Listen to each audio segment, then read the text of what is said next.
Hi there, Karen Flaherty from Living by Human Design. Hope you're doing well today. Today we're going to be talking about the gate 33 in human design weather, and that's all about privacy and retreat. Okay, so the sun in gate 33 started last night, July 30th, and it will go until August 5th.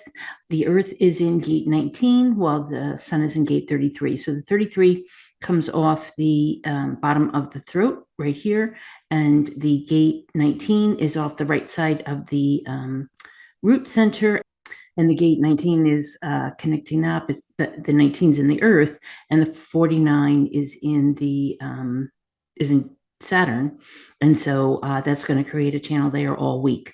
The 2343 has just gone away, and then so that's open, and yet by the end of the week we have the gate 62 moving into Mars, and then that's going to create this other channel here, the 1762. So again, we're going to have for about a week have the ajna and the throat defined, but all this week we will have the root center defined and the solar plexus defined over here. And so, some of you who have an open root might feel a little more grounded, a little less rushed, a little less anxious, which is always a nice thing. I happen to have the open root. And then for anybody with the solar plexus undefined, you're going to feel perhaps a little more emotional, perhaps a little more aware of your emotions more this week. So this 33 is all about privacy and retreat, and the 19 is the gate of sensitivity.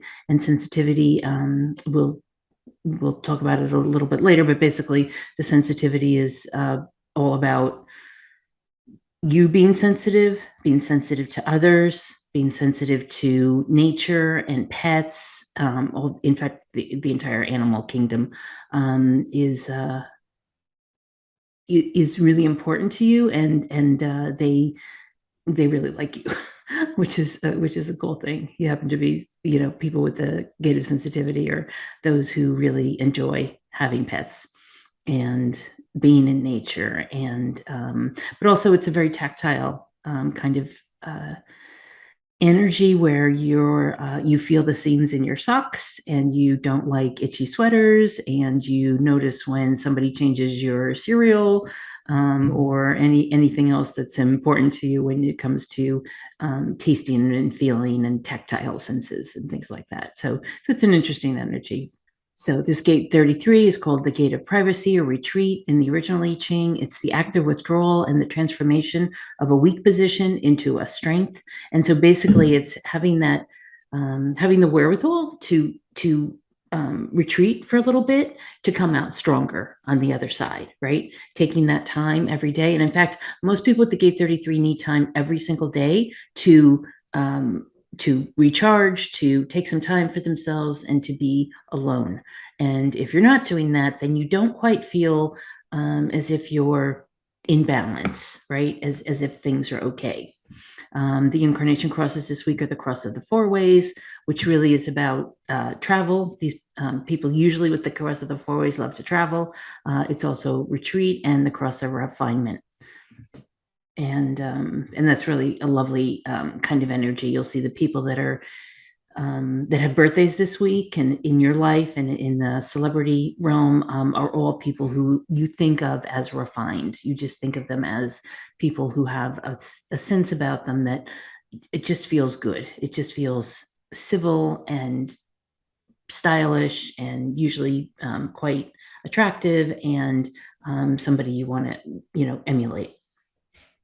Gate 19 is that gate of sensitivity. As I was mentioning before, it's called approach or wanting in the original I Ching, and it's that all things are interrelated, is apparent, and manifested through the action of approach.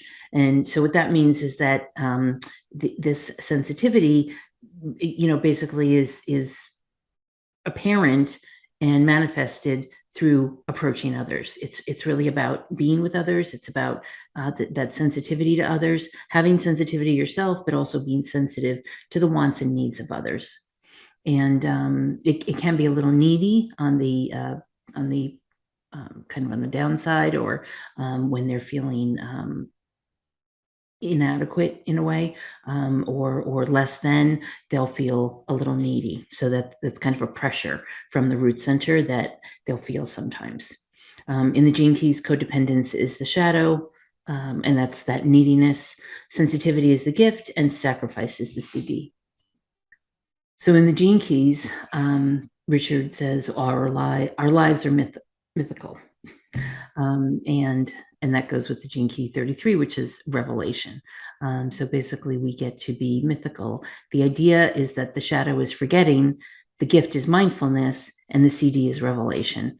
Where on the kind of on the low side of this energy, we forget who we are. We forget how special we are. We forget how precious we are. And with the gift being mindfulness, we move into that realm where we're mindful, we're present, we're aware of what's going on. And with that gate 33, I would say the forgetting has us retreat. The mindfulness has us retreat in a way that's balanced and that makes sense for us, and that we might do every day in a way to stay in balance. But then with the rest of our life, we can be very present. So with the forgetting, we're not so present, right? But perhaps not retreating in a way that's healthy for us. With mindfulness, you're taking that retreat, you're doing the privacy that you need to do each day. And as a result, you can really be present with the world. You can really be mindful of what's going on and seeing how, how wonderful things are, how precious you are, and how good your life is. The CD is revelation, which kind of takes it to the next level. And he also says there's no situation on earth that cannot be used as a means to raise your frequency and open your heart to your inner divinity. So this week there are a number of personalities that have this birthdays, the birthdays between, say July 30th and August 5th. And the incarnation crosses are that cross of the four ways, or directions, which I like to think of as people who love to explore. They love to travel. They love to be all over. Also the cross of retreat and the left angle cross of refinement.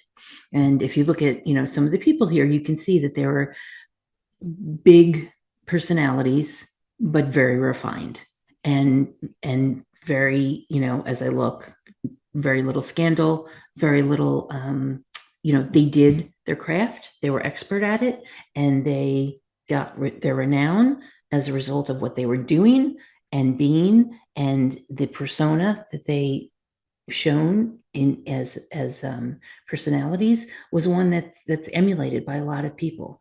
And so it's that refinement or sensitivity that allows them to have this kind of personality. So it's, the writer Herman Melville, the Grateful Dead frontman Jerry Garcia, James Baldwin, the author of many books, Tom Brady, the sports quarterback, Barack Obama, Yves Saint Laurent.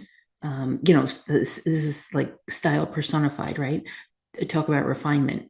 Louis Armstrong, who was, just a wonderful band leader, singer, songwriter, and you just had this presence where, you only think of him as being in a tuxedo, right?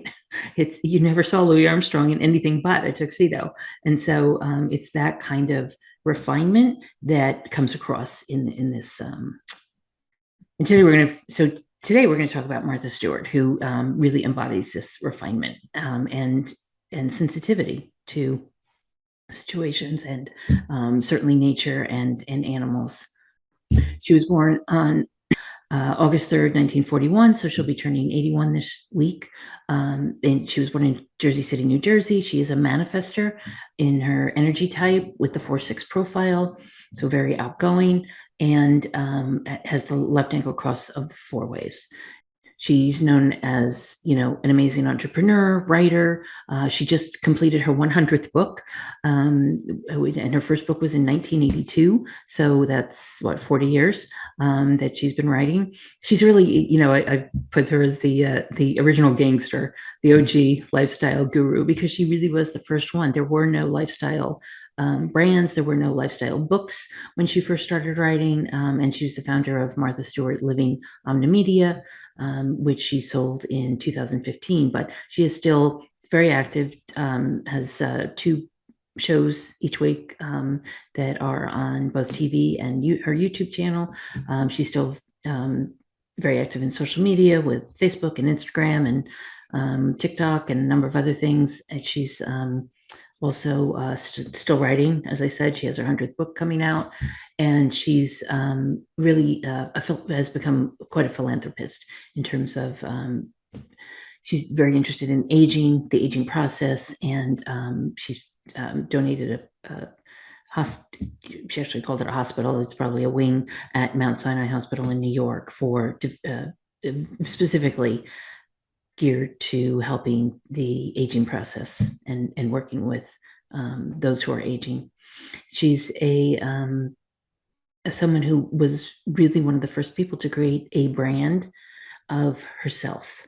In other words, not I used to be in licensing and merchandising, so not Wimbledon or Nike or something that has a logo attached to it. It's Martha Stewart herself. She is the brand. She has had quite a longevity with the brand, but that's really what she created, and really started from just a catering practice. After she had been a stockbroker for a number of years, a very successful stockbroker, she got into the catering business. Wrote the first book in 1982. Had the first the magazine started in 1990, Martha Stewart Living, which she insisted. One publisher wanted to publish her, but they wanted to use their name, Condé Nast, and Condé Nast Living, and she wouldn't do that. She went to a different place, Time, and Time magazine decided that they would publish her as a magazine, and they did call it Martha Stewart Living. And so she started with that magazine in 1990. I happen to have had one of the charter subscriptions to that, so I remember it well. And it was a time when fortunate for her, magazines were on the down slope, if you will, but baby boomers were just starting to, build their homes, start entertaining, start gardening, start everything. And so it was a great, auspicious time for her to be in that business. And it grew from, of course, just publishing in the magazine into the TV shows and then the products eventually. So she's had many different relationships with retailers, with publishers, with venture capitalists, negotiated and built and needed money and did that on her own. And so as a manifester, this is like the ultimate manifester story, and it's just fun to think about, to hear about, and to know that she really built that brand herself, and worked hard at it. She's a very curious person, and she just wanted to keep building it and seeing what she could do with it, and became very successful at it. Company went public in something like 1993, and it was at that point worth $2 billion when it went public, and she was worth over $1 billion. So it was at that point. Things change over time, but she's still worth quite a bit of money. And so what the chart shows is someone who has that throat influence, right, of being able to be heard, being someone who's heard very easily. She does have the 3536 that connects to the emotional solar plexus, and that's what makes her a manifester. She does also have the G defined, which is connected to the will center, and then the solar plexus is connected to the root. And so she does benefit, even as a manifester. She benefits by being with other people because she does have this split definition where these are not connected to anything else. The throat, I'm sorry, the G center and the will center are separate from the others. And so she benefits by, these are just small gaps, but she benefits by being with other people and, feeling like her energy is complete when these gaps get filled in. So she has the throat defined, quite a few gates off the throat, actually. And including the 62, which is all about details. If you've ever followed Martha Stewart and all the different things that she's involved in, you know that she's great at details. She's got the gate of influence, both conscious and unconscious. In fact, it's a number of times in her chart. She's got it in her moon up here. She's got it down here in Pluto, both conscious and unconscious. And then she also has it in her Chiron. And so influence is something that comes very easily to her. She is, a woman of a certain age who, when she was coming up as the manifestor woman who was able to start her own company, she was fortunate in that she was in that realm where it was okay. It wasn't easy. It wasn't easy by any means. It wasn't simple, but she did it. She was able to do it without any other help, without a co-sponsor, without a she did it with venture capital, but she was able to negotiate all those deals on her own. And I only say that because women just about 20 years before her, 20 or 30 years before her, like a Lucille Ball or Mary Tyler Moore, who were both manifestors, who both started their own companies, had to have their husbands signed for them. They had to create companies that were co-signed with their husbands because women were not allowed to have a company on their own. They weren't allowed to borrow from a bank. They weren't allowed to have a credit card until 1974. And so Martha Stewart came along at a very prescient time for her and her companies because of that opening that women were seeing in the business world. And as a manifester, she felt like she belonged. She was a stockbroker. She was somebody who was able to, she had been a model. She went to college. She paid for college on her own. She married early at the age of 19. And then she was a stockbroker on Wall Street for probably about 10 years before she had her child, and then started the catering business in Connecticut. So she had a run of working with powerful men, being on Wall Street, having the relationships and the kinds of experiences that helped her to understand how to run a company, what a good company looks like, and to really be in the throes of business and feel comfortable in it. Not a lot of people, not everybody does. So that influence obviously comes in handy, but she made good use of it. The 8 is all about making a creative contribution to the world, and she has that both conscious and unconscious also. I would say that she has made a creative contribution to the world. She's got that 33, which is the gate of privacy and retreat, so she does need a little time on her own. But then when she comes out of that private time, she is able to be someone who is present, who's basically observing the beauty around her, creating the beauty around her, and helping other people to understand and appreciate the beauty around them in whatever realm it is. So whether it's gardening or entertaining or cooking or the lifestyle products that she's created, that all goes hand in hand. I'll just go back up to the to nothing off the head. In terms of the gates, open head, open ajna, so very creative, very thinking outside the box, right? But she has the gate 24, which is the gate of rationalization, and the gate 11, which is the gate of ideas. And if we go back to her moon, she has the gate 11 in her moon, which is the biggest motivation for her. And then on the unconscious side, she's got 31, which is influence. So she's motivated to be influential with her ideas. It's as simple as that. And this is what keeps her going. This is what motivates her. She's got that 11, which is all about ideas and curiosity and being able to, just have one idea after another. She's probably the type who has, stuff on her phone, all kinds of notes on her phone, a notebook by her bed, and things like that, because the ideas just come in so quickly. She's still doing a daily blog at her age. She's still doing a daily blog with pictures, and it's just called marthasblog.com or something like that. But daily, she's still doing that daily.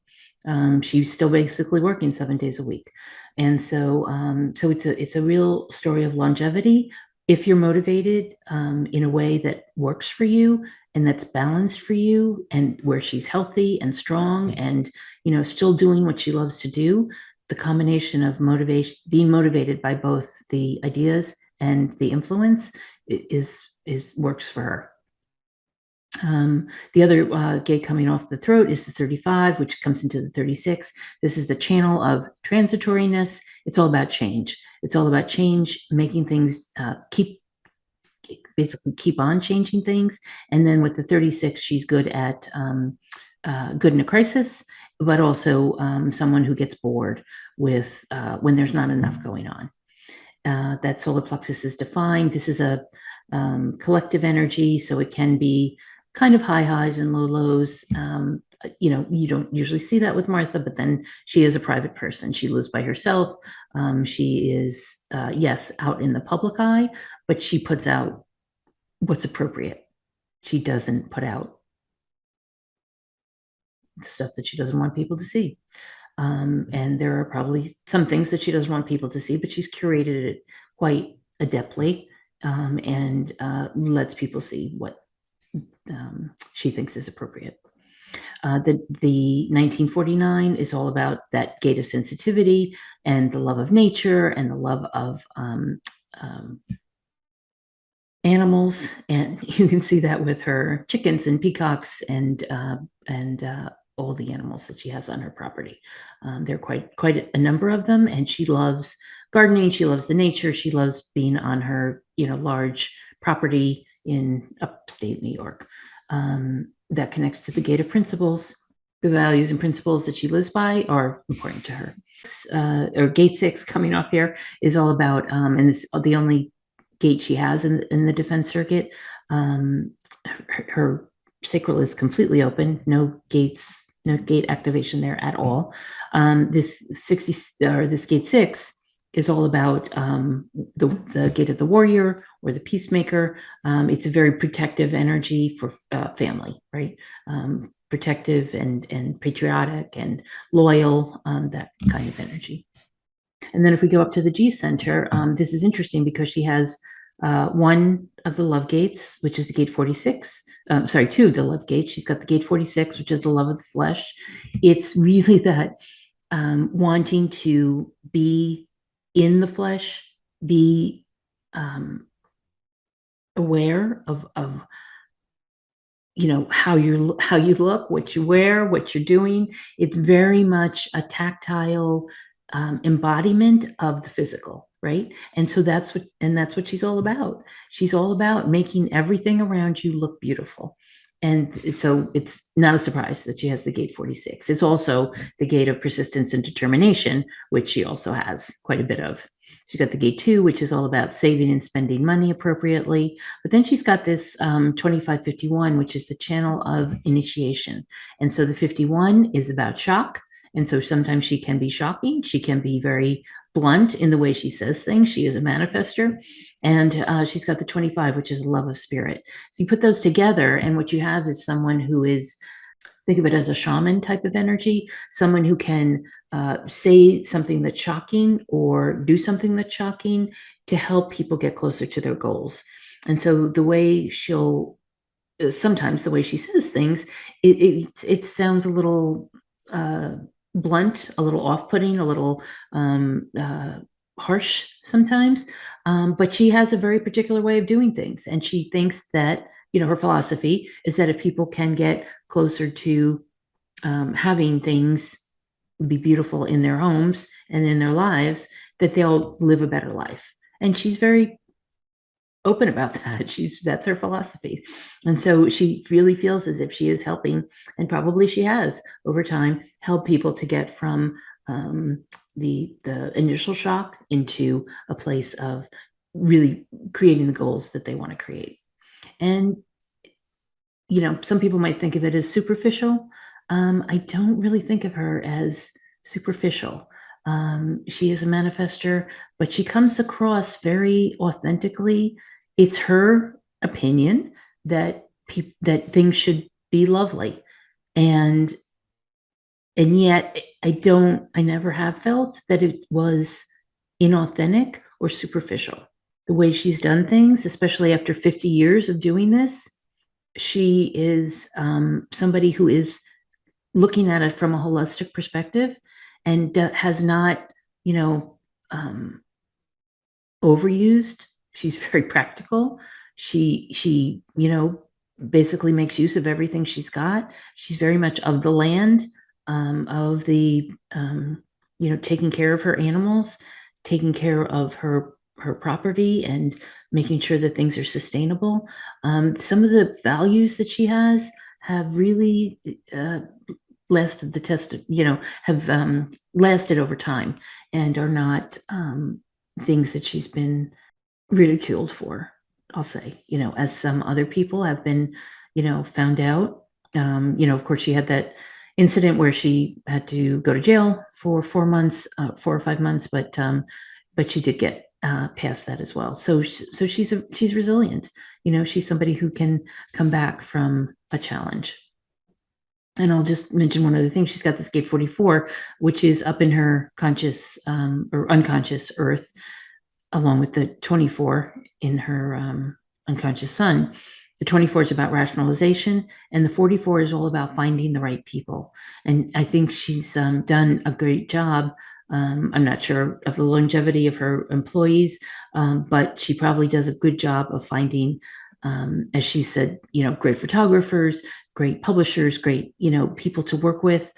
This is all about the business circuit. And so she has, over time, found the right people at the right time for the right projects.